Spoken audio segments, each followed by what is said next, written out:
It's your boy Minute. Welcome to the Vendetta Army.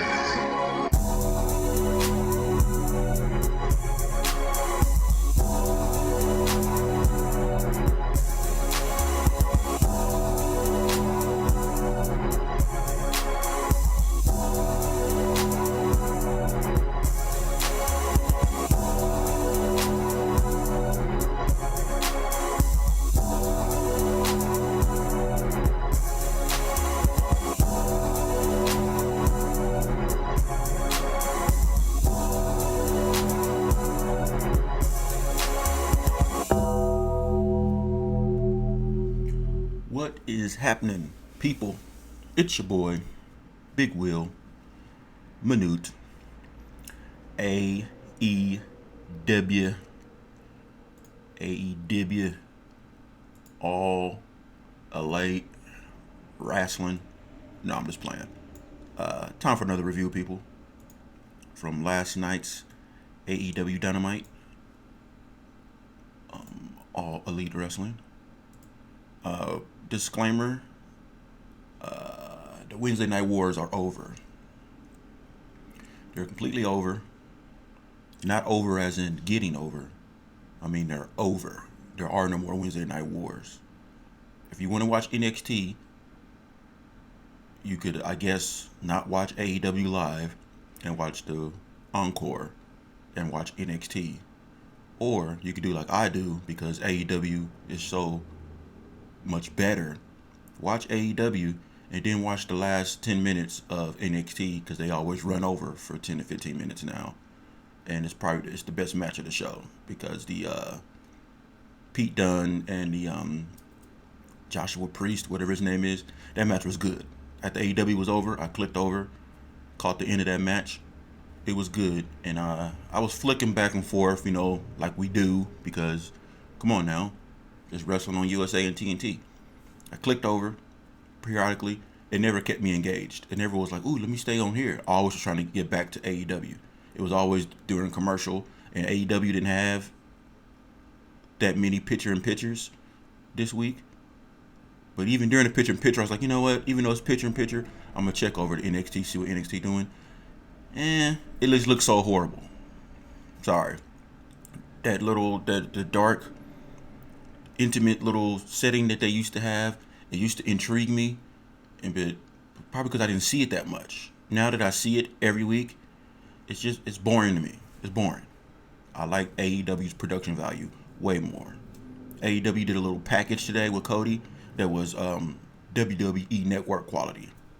So I mean, they over there killing it, man. They are absolutely killing it, and the WWE is in trouble.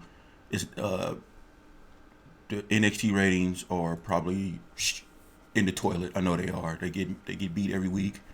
They're not gonna pull the ratings. They don't have the stars.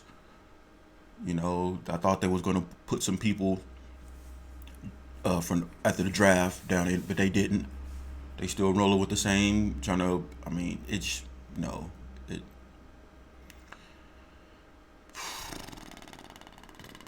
It ain't gonna work. There are no Wednesday Night Wars.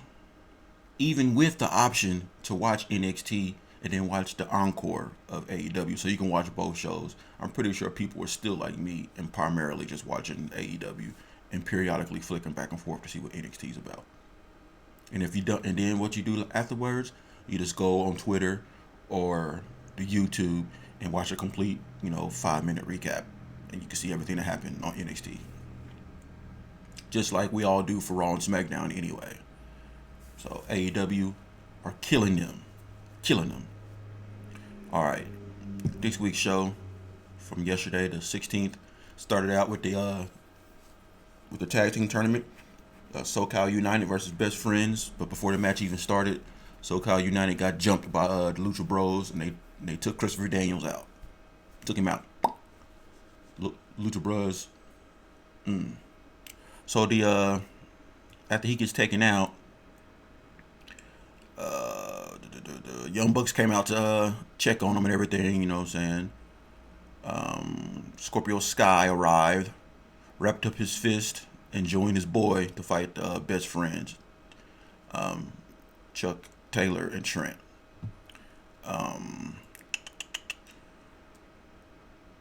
Back and forth match. Sky dodged the top rope from Taylor, who wiped out his own partner. Cass flew, continuing SoCal United's onslaught, and Sky added his own top rope to the crowd before throwing his other shoe into the audience, much to the delight of the fans. See, little stuff like that they do. Because dude came out, not dressed to compete, so he threw his shoe in the crowd. It was gold, man. An assist tornado DDT by SoCal United nearly earned a victory, but Trent shot his shoulder off the mat to prevent the defeat. Recovered, the Heels continued to use their double team offense to great effect until Sky and Trent Taylor into the guardrail and Cash backdropped Trent into the apron. From there, SoCal United double teamed and later and scored the win to advance in the tournament. SoCal United defeats the Best Friends to move on to the tournament, to the Final Four. I mean, that's a great way to open the show. We've been anticipating seeing SoCal United and Best Friends, for that matter, on Dynamite, and they get jumped by the Lucha Bros, who we've already seen a couple of times. But they made their in-ring debut tonight too, and they took him out, took Christopher Daniels out. He's the only one I know, Christopher Daniels, from his teenage days, Fallen Angel. But it was golden, and then my man coming in, fight, because there's 3 members of that team. The dude that was doing the Barack Obama impersonation, so he came out to join the team. So now, I guess Christopher Daniels is hurt. Like I said, Santino Ortiz, otherwise known as LAX, made their in-ring debut against Alex Reynolds and Johnny Silver. So this basically was a squash match, pretty much. I mean, other guys got no offense in. Santino Ortiz just punished the mess out of them till they got the win. And then later on, Jericho was on the Jumbotron with a pre-recorded little promo putting over Santino and Ortiz and basically saying they want to fight the Young Bucks at the pay-per-view, which they both can do now because LAX isn't in the tournament and Young Bucks got knocked out in the first round. Book it. So for a squash match, it was all right because for getting to see these guys actually go in the ring, and it was pretty dominant for a squash match. So, and nothing wrong with a little squash match. Next match, was another one from the tournament. We had the Jurassic Express versus the Lucha Bros. So we get to see the Lucha Bros.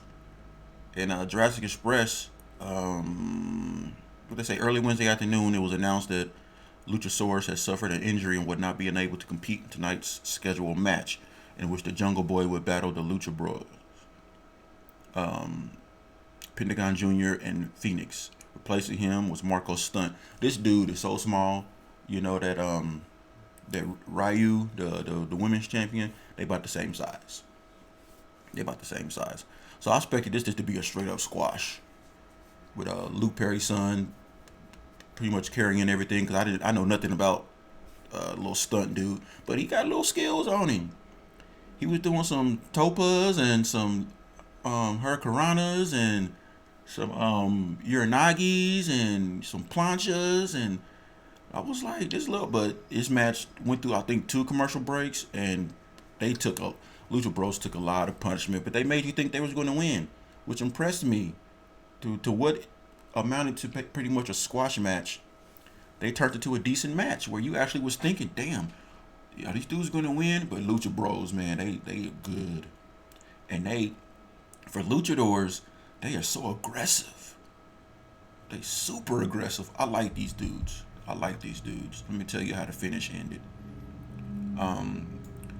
Finally able to create some separation, Stunt blasted Pentagon with a knee to the face and made the hot tag to Jungle Boy, who exploded into the match with an arsenal of offense that included a knee and moonsault to the back, a 450 splash by Stunt, and a running shooting star press by Jungle Boy were enough for a count of 2. Pentagon swung Stunt around by his hair and put him away to secure the win. Like I said, did you hear that? They did standing shooting star. I mean, this little dude can go. I mean, I guess he's like normally their mouthpiece, and their big, huge Luchasaurus dude. That's who normally is their big boy who like. But I guess he got hurt, so they put a little stun in. I was like, okay. Next, they had a AEW Women's Championship match between Ryu and Dr. Britt Baker. Now, I ain't gonna lie. I mean, I'm really still not on board with the whole Ryu thing.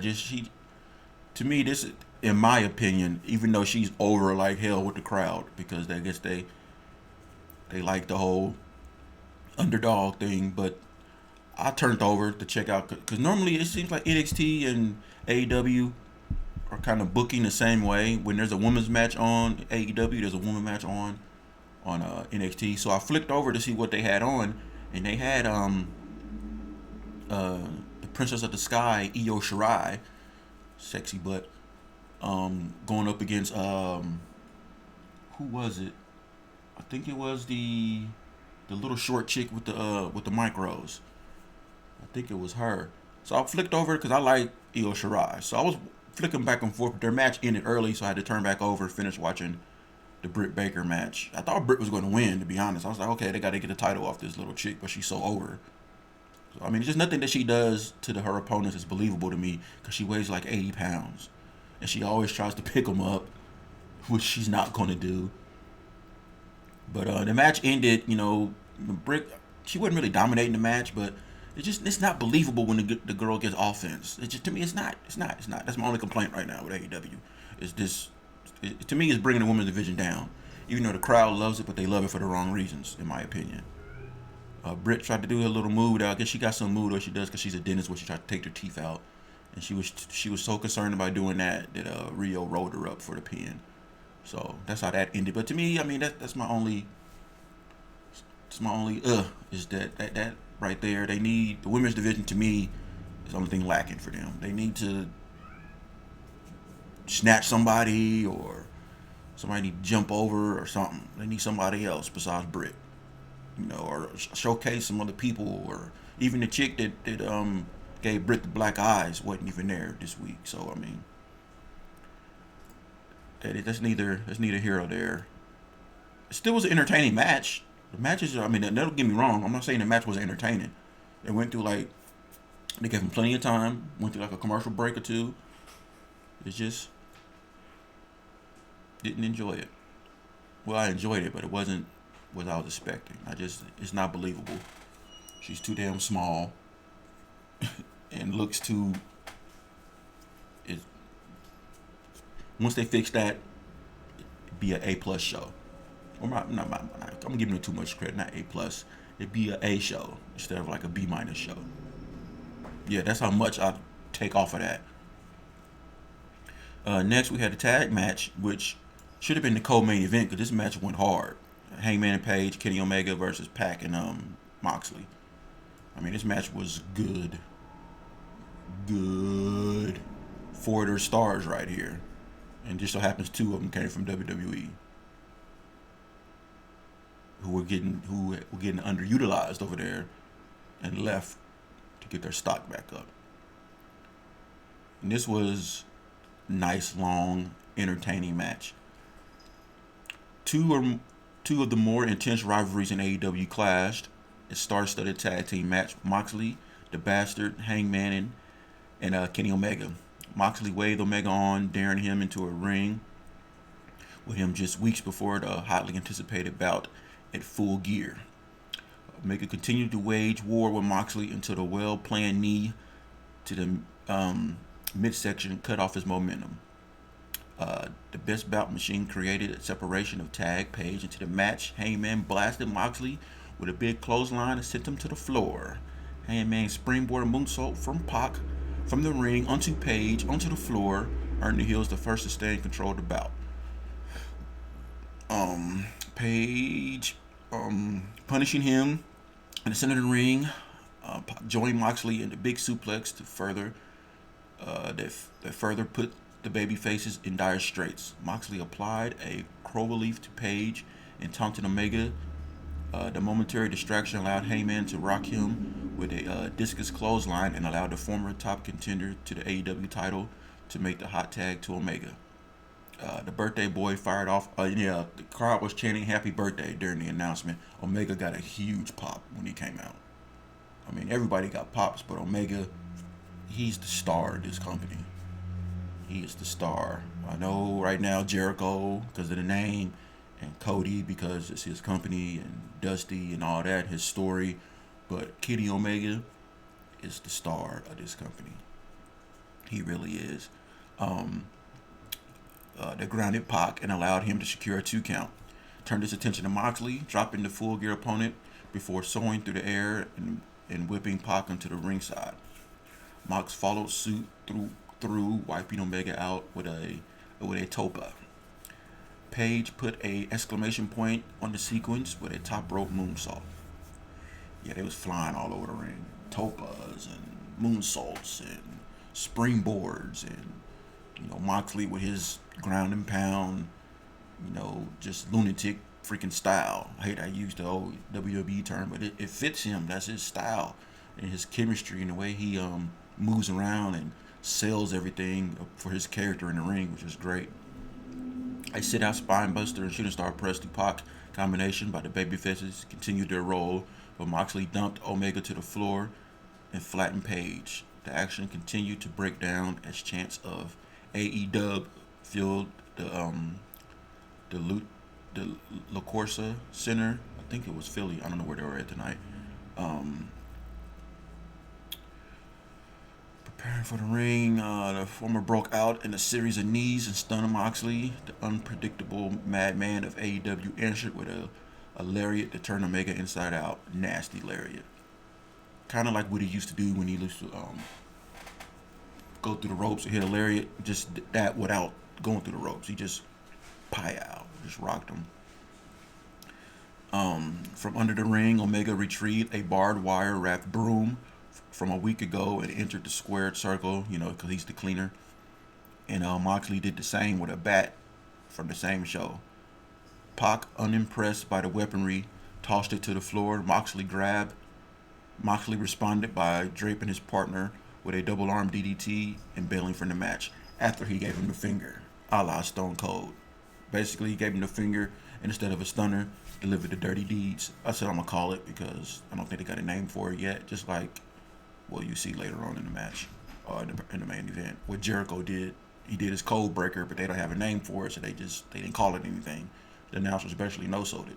They don't know what to call it yet. Page delivered a buckshot lariat, and Omega followed with a V-trigger. Page finished Pac off, applying the first blemish to the Bastard's win-loss record. And that's what I like. When they come out to the ring, they show their win-loss record at the bottom. I know Cody said the wins and losses are going to mean something in AEW. The simple fact that they're keeping track of them, it shows they're like, I guess the first one is like their singles, and then it says overall. Like I think Jericho said 2-0, but his overall was 4-0 because he had 2 tag matches. I guess that's what that means. The 2 distinctions, like what their normal specialty is, and then their overall anytime they've been in the ring. But yeah, that was a great match. And side note, when Pac grabbed the I guess the barbed wire and the broom and tossed him out of the ring, he cut himself. So that was real barbed wire that they was using, because he was bleeding pretty good from his fingers. He must have, because he just grabbed him to throw him out the ring, probably forgetting that that's real barbed wire on there. He cut himself. So yeah, we got some blood. So that was a good match. And the main event was a Philly street fight between Darby Allin and Chris Jericho. And I love Jericho, but there's too much other talent on that roster for Jericho to be running around with the title. I mean, he's a professional and he's the GOAT and he knows what he's doing. Promos are golden. He's legitimizing the whole company. I love Darby Allin, love his style, and him and Jericho. There were moments where it didn't mesh, and there were some moments where it was kind of but all in all, it was a good, decent match. Jericho, being the bigger person for once, was able to punish the smaller guy a lot. but Darby's unorthodox style still let him get some things off, which was enjoyable to see. Jericho did many versions of the Walls of Jericho and Lion Tamer. He didn't do the Lion Salt, but he did, like I said, he did do the Code Breaker. Announcers no sold it because they didn't know what to call it. Um,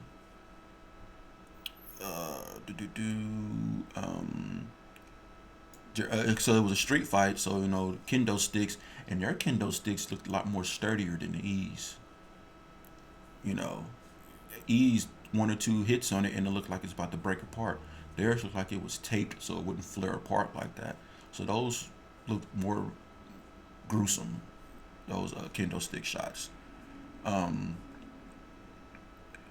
let's say walls, and he got to actually call it the Walls of Jericho. Like he applied it, and he kept going to the ropes to it, and which is a street fight, but had to administer a 5 count when they go to the ropes.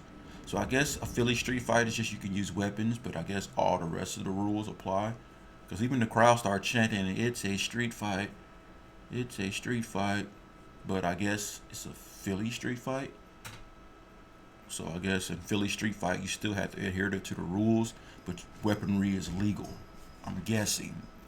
Because it was almost a Hell in a Cell moment. I was like, what are you doing, AEW? You got the people. Don't screw it up by doing some mess. And Cody and them are way smarter than that. So I'm pretty sure they should have just, if they would have told the crowd stipulations, because they do the time limit thing and they announce, 10 minutes gone by. They do all that stuff to let the crowd know what's going on. They should have let them know the rules of the match. And then we wouldn't have had that chant.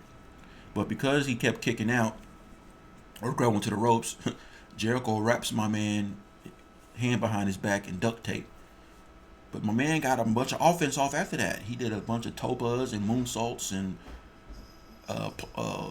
planchas and out of the ring, suicide dives and everything, all while his hands tied behind his back. Dude is amazing. But lo and behold, all in all, he still puts him in the walls. And my man, he couldn't tap out, but he I guess he verbally gave up. But in order to get that, Jack Hager came to the ring and basically caused a distraction. So because my man went to the top rope and was probably going to do a dang 450 with his hands tied behind his back. But Hager interfered and got the win. Let me see how they describe the ending. Allen took to the sky for another near fall that had fans on the edges of their seat. No longer amused by Allen's determination, Jericho blasted him with a drop kick and dropped him back first on a skateboard. It was still not enough to put the challenger down. Allen dropped kicked a chair into Jericho's face and scaled the top ropes for a coffin drop. When Jack Hager appeared and knocked Allen down, Jericho tapped Allen with the Walls of Jericho for the win. Yeah. So like I said, then they stood tall in the ring, and that was the end of the show with Hager and Jericho. The rest of the inner circle came out to the ring, and they had a little bit of the bubbly champagne shower everywhere. That's how the show ended, with the heels ending the show on top, like the Elite never even came out. So I was like, cool. The heels ended the show. Good show, man. Like I said, they killing it. Me, the only down spot for me is the women's division. To me, because the Rio chick is just not believable to me. But hey, she's over. The fans love her because of her performance that she had against Fake Nia. So, hey, I'm gonna keep rocking with it. And like I said, the matches are still entertaining.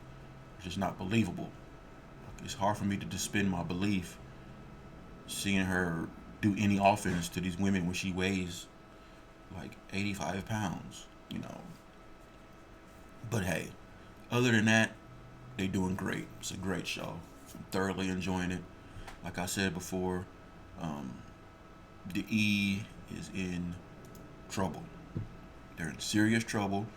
They need to figure out what the hell they doing, because the draft was boring. Raw was boring. SmackDown is fake. Because they trying too hard to incorporate other things that aren't wrestling into the show, and it's losing people. I know Fox spent a lot of money on it. The whole thing's gonna freaking backfire. There's drama going on over there. It's a mess. It's a goddamn mess over there, and AEW is reaping the benefits because WWE did not take them seriously. They overlooked them. They just thought they were going to be able to just put NXT head to head with them. NXT was going to be able to just do what they were doing on the network, and no, because like I said, the production value compared to AEW, they're still in Full Sail Arena. How you gonna go to a weekly 2-hour live show and not travel the damn country? No, because you're a developmental performance center, and these matches are used to get people ring time and get them ready to go to the main roster. But now you're your own brand now, so now you got to change it. You got to change the production value, because if you don't, it's not enjoyable to watch. It's cool to see it, for a takeover, or every now and then if you want to turn to it on the network and see it, and you're in the. But when you see the dark, small arena every week, no, it don't work. Especially when you're looking at AEW and it looks like a pay-per-view every week. Sorry, it don't work, and you guys are in trouble. I'm pretty sure you lost again this week. I don't foresee a week where AEW doesn't beat out NXT, or for that matter, beat out Raw. And SmackDown, they're not going to keep doing 4. No, they're not going to keep doing 4. That was only because it was the opening for Fox. They're not going to keep doing 4. So,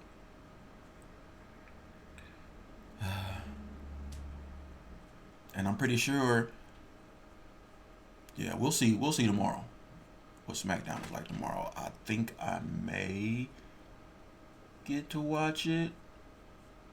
Don't know what I got. Depending on if I go out or not. Like I said, if I never watch SmackDown again, I wouldn't be upset.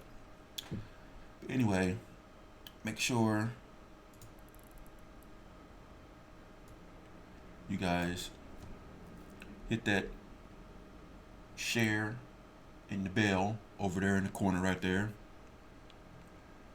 right above Cody. Follow me on my social media, Manute Brewer, everything Manute Brewer, Manute 316, William Manute Brewer, Big Brew 316.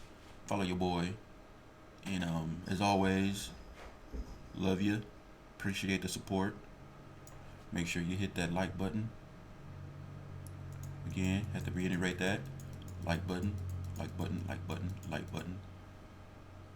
Follow, subscribe, and share. Peace, grease, everything like that. Deuces.